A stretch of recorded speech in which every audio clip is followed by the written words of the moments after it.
grilled cheese and fries, root beer, chocolate shake. Zeit zum Essen. Setzen Sie. It's time to eat. Sit down. And they have German food here. Knifle, the soup, and Fleischkuchen, maybe something else. That Kroll's is my favorite place for burgers. It's slightly toasted the bun. There's an orange or a purple onion, slice of tomato, and then I get hash browns with brown gravy. That's my favorite paradise food right now. Also, Kroll's is one of my favorite places for root beer floats because they still use the big glass mug. And this was a very large, and a lot of ice cream. And what about root beer floats? What's your history with root beer? Well, root beer float goes back to my childhood in Kansas. The root beer float is one of the greatest foods of all time. In my experience, especially 50s, early 60s, in various towns there was still something called a drugstore that would have a pharmacy, but also it would have a counter with stools. Yeah. And you would sit there and you would order maybe a root beer float. And I think my father liked root beer floats. What do you think of Finnegan's Wake as it relates to Bismarck? Is there any... Well, Bismarck appears in it. Really? Bismarck, B-I-S-S, and then Mark. Of course, Bismarck was the German chancellor, and it might have been a reference to Bismarck. But then there are several sections it happens on the very first page, where Europeans are settling in the Americas, and they are using European names for their towns. Or like, obviously the people that were settling Bismarck had a reason that they were going to name it after the Chancellor of Germany.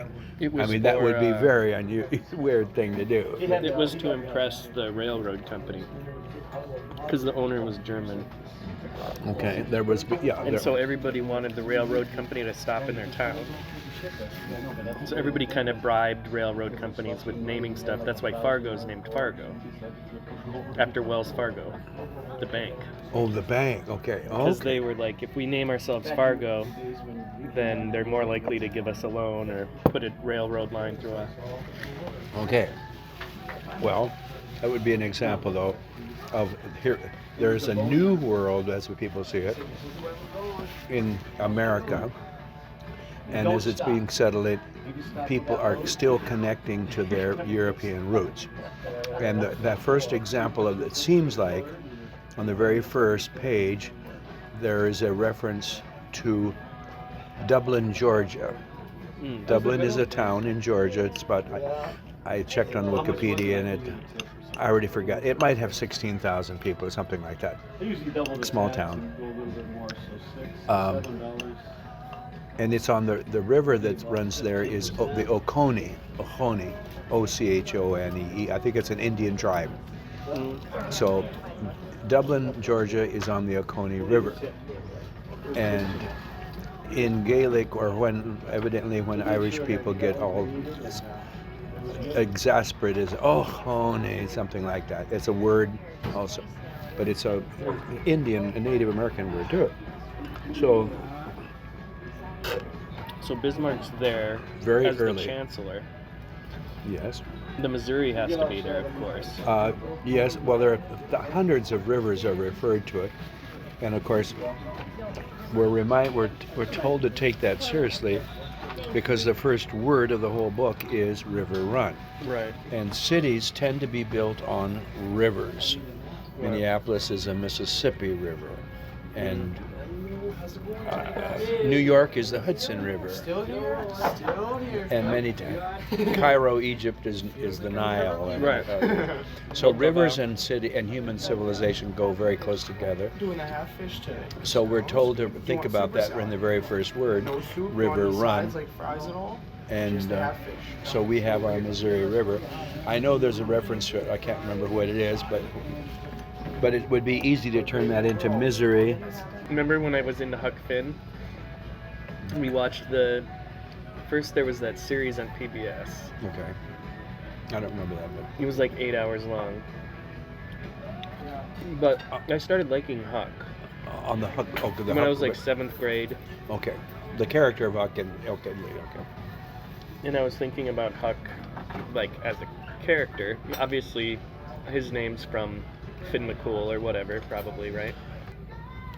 Of course, that would be McCool, Finn McCool, the great leader, giant of Gaelic culture, comes back alive in the same way that King Arthur, the great hero of England, keeps coming back over and over and over. And it is true. Arthur their movies keep being made of it. Most people, they know something about that. And then there's this Irish tradition with Finn and then what's his name? Mark Twain names this important character with his last name of Finn. I'm not sure I'm sure there was a reason he came up with Finn. It was probably, wasn't it, from Finn McCool or something? Some kind of, I don't know if it was seen as maybe it was an Irish name. So, and then he has him, the great, the other day when I think I was listening to some lecture on public radio about every once in a while somebody invents a character or a literary situation that is sort of transforming. And when Mark Twain came up with the idea that Huckleberry Finn, this poor, abused, low-class kid, and the escaping slave were on a raft together, that was kind of a new thing for people to even imagine or to think about. Or where is he going? And they're going down the Mississippi River. With no real destination, I don't think, do they? I'm not. Do they want to get somewhere? Well, that's a very good question. They kind of want to get away. Well, obviously Jim wants to get out of slavery, but there's something strange about it. So I don't remember the novel that well enough that he's going south. He's actually going toward where it'd be more trouble. So because he should go north. Yeah. But I think he's going south, and then they get into so I'm not sure what the reason for that is or what people say about that. I don't know well enough. And I can't remember how they got, but the whole idea that James is a slave and is an enslaved person, and Finn is this person running away from his father, I think, the alcoholic, abusive person. How about him as a main character? A kid. Huckleberry Finn? Well, a kid. He's a great character. Well, it is part of, somewhere along the line in English literature, probably in others, children became the subjects of books. And it's kind of a 19th century thing about, there's Tom Sawyer. Jane Eyre. Right, she's a child, and she grows up and becomes a grown-up woman. But we start with her, and Dickens is full of Oliver. Sure. They're full of kids who are orphans, and they're in trouble, and they're nice kids, and like Nicholas Nickleby. I saw the movie of that the other day again. He's a kid in a very terrible school where they're beaten, all this, and then but eventually at the end he's an affluent person, and he's married a nice person, all this kind of stuff. So children, you could even look at, Shakespeare has a couple of plays where there was a child, and it's not that common. Right. But by the 19th century, children. Well, Alice in Wonderland is just the great female, l'enfant à sortilège, a child in the witchcraft or the the magic, and something weird is going on there. So. Okay. Yes, that's very good. Of course, opera has a problem. How do you have children's characters? Because most children couldn't sing the complexity of the music. But so even young people, 14-year-olds or 16-year-olds, it's hard for opera composers to create children or characters of children because the music is, if you're writing real music, it's too complex for them to. Here's a thought on children and dramatic arts that's related, because we're talking about Huckleberry Finn. The movies that, back in the 1920s, 30s, and 40s, when I'd see a movie that has children, the acting usually is not that good, it's embarrassing, and it's not working right. Yeah. And it just in the past several years, let's say it's 50 years already, directors have found ways to make children actors just amazing, whether it's the boy Elliot in E.T., is his name Elliot, I think, and the other kids, they're just so They become pretty good. Or the Goonies and things, they're just, you don't expect that kind of dorky, amateurish thing. Growing up, did you have some river experience? What was your river experience? Or what was your the river? Kind of river near your home? River. I'd say, okay, that's a great question.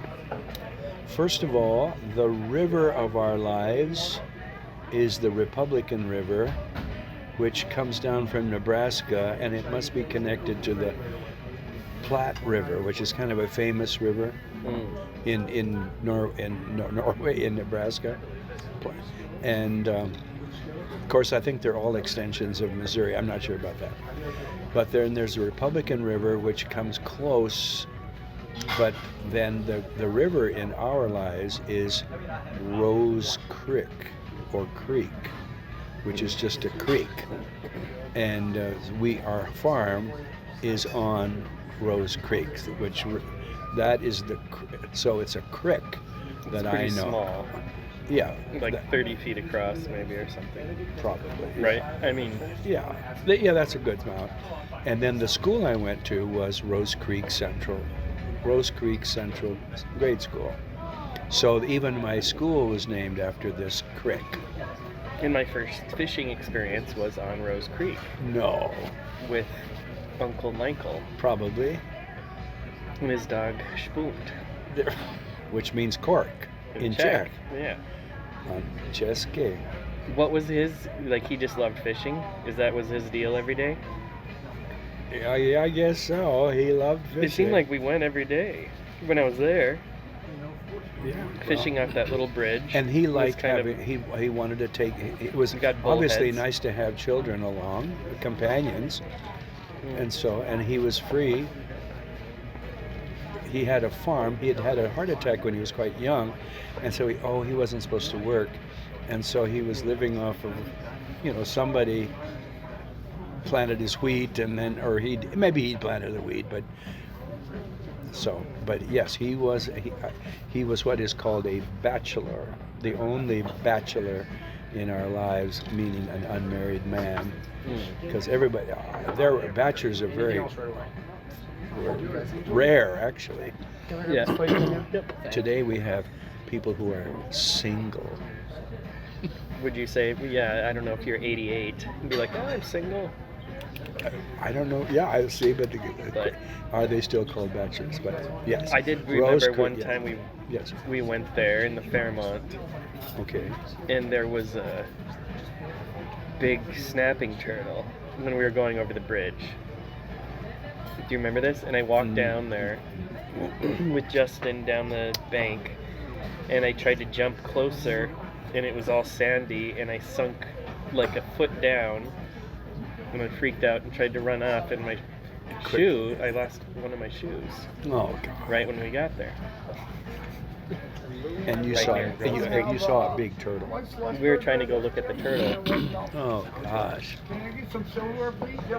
The second river would be when Bonnie and I were in college in Lynchburg, Kansas. There was the river that was there is the Smoky Hill River. And that was a subject of many of Son Zane's paintings. One of them is, that little print that we have in there of the house of trees and a bank and the Smoky Hill River. Yeah. So that was it, and that was real. I knew one of our students drowned in it one night, and a young man. I remember we went down and they took him out of the water, and so the Smoky Hill River is kind of it was part of Lindsberg, but creeks. What do you think about this river? Do you go much to look at it? Well, we should go after. Actually, not as much as I should, actually. It might be the Missouri River is the most important thing about our whole town. I don't know if there's anything else that matches it in kind of power and significance. Yeah. When we were looking at Chief Looking Horse Villages, or whatever his name is, that's just a magnificent. Of course, there are many magnificent views in this world. Yeah. And yet, if you're up at University of Mary and you see that river and what we were at Double Ditch. Well, it is strong. That's a beautiful place. I mean, it is a powerful, like in terms of the current itself is known to be very dangerous. Like, yes, if you fall into that river in the middle of the river, you're kind of toast. Yeah. Really? Yes, I've heard that. Yes. And which is kind of crazy. But you know what I mean? Like if you feel like if you fall off some boat 200 feet from shore, like you would normally imagine being able to swim back. Right, but there might be. But people fall off docks and drowned in the Missouri. The currents. There's something about the current. And then there, it has its own history with Lawrence. What are their names? Meriwether. What are their names? Meriwether. Lewis and Clark. Lewis and Clark. Right. Lewis and Clark. And that connection to the Mandan people. This, of course, everything, and this would be a Joycean thing too, and a lot of anthropological thing. These levels of human culture that the indigenous world, of the Mandan, the Riccara, the Hidatsa, and their connection. I think particularly Mandan. And then we have this layer of Bismarck on top of that. I think the city itself was first incorporated in 1872 or something. It was put on the map that it was, it was like you said, a railroad town and things like that. Because the Bering Strait, wouldn't that be, I don't know when that was. Well, I think that's thought of as like 15,000 BCE. 15,000. So that's a while ago. Well, but that's not very long, really. I mean, that there were human beings. According to that, that's a very short period of time that human beings have been on North America. Yeah. That's why, and I've said this too. 11,000 years after Lascaux. Yeah. So. Oh, right. It's in that territory of, that in Europe there are these human beings, and we can. I think Africa, Lascaux is supposed to be like 26,000. Oh, okay. But. And the Chauvet Cave is, which I even like better. But who am I to compare cave paintings? That's who I want to do. Unfair. When people ask, who do you want to do your portrait? If you could have anybody do your portrait. You'd say, cave painters. Whoever did the Chauvet Cave in Lascaux, I'd like to get him. Yeah. That's a great answer. Wow. Who would be better? There's nobody cooler. In terms of painting, you go to the OG source. Of course, they're not doing human portrait; they're doing rhinoceri and lions. But no, what a great answer! People like kind of throwing spears and stick stuff. People. Going back to the river, I do remember the lantern thing. That was a weird thing. I was on the boat. Yes. It was, who else would be on there? You were putting the lanterns on the river. Yeah. And there was these like little pieces of particle board, and you put the 4 things in it. And it was like Dr. Dienst, I think. Yeah, it was Dr. Dienst, I'm sure. And I knew the people who had the boat. I think it was Bill Mills, maybe.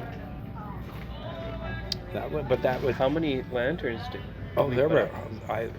We have a record, I'm sure, someplace of hundreds, maybe. And so Hiroshima and Nagasaki time is coming up. And when is that? Hiroshima, August 6th, Nagasaki 9th. I was in Prague, and my friend was visiting And I kept telling her all the stories, and she's like, God, everything is so violent here.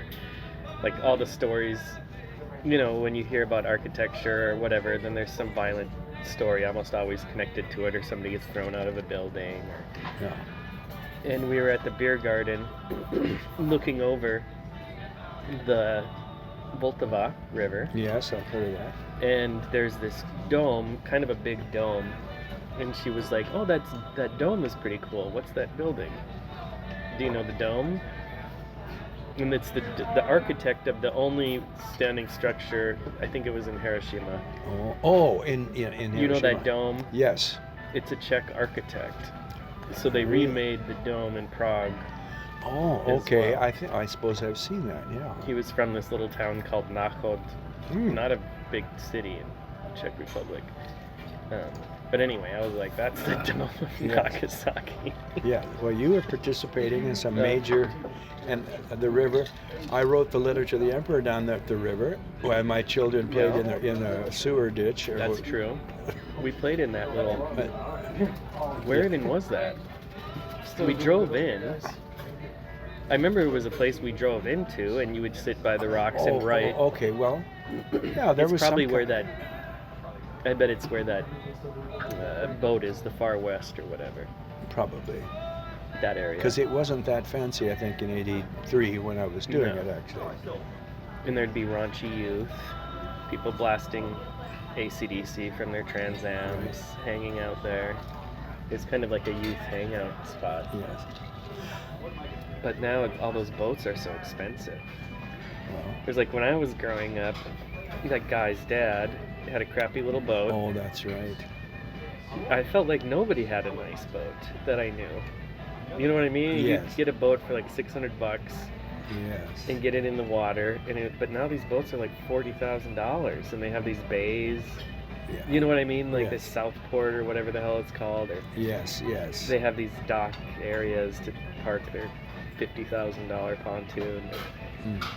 That culture of the river really didn't exist growing up. It was kind of a scrappier. Yes. It was a little bit,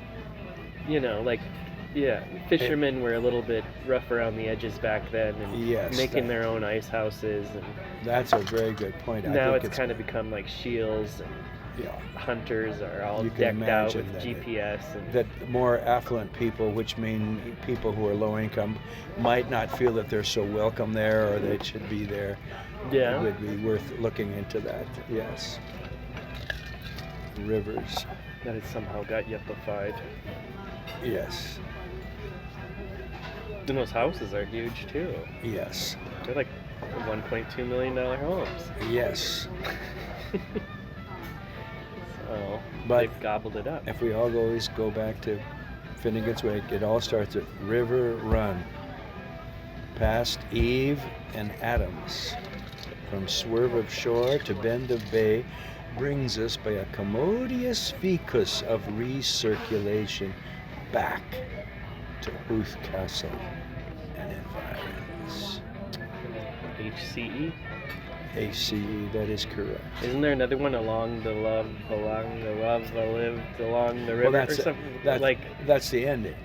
Alas, along, alas, above the river run, and then cycles. Oh, back. that's the end. Okay.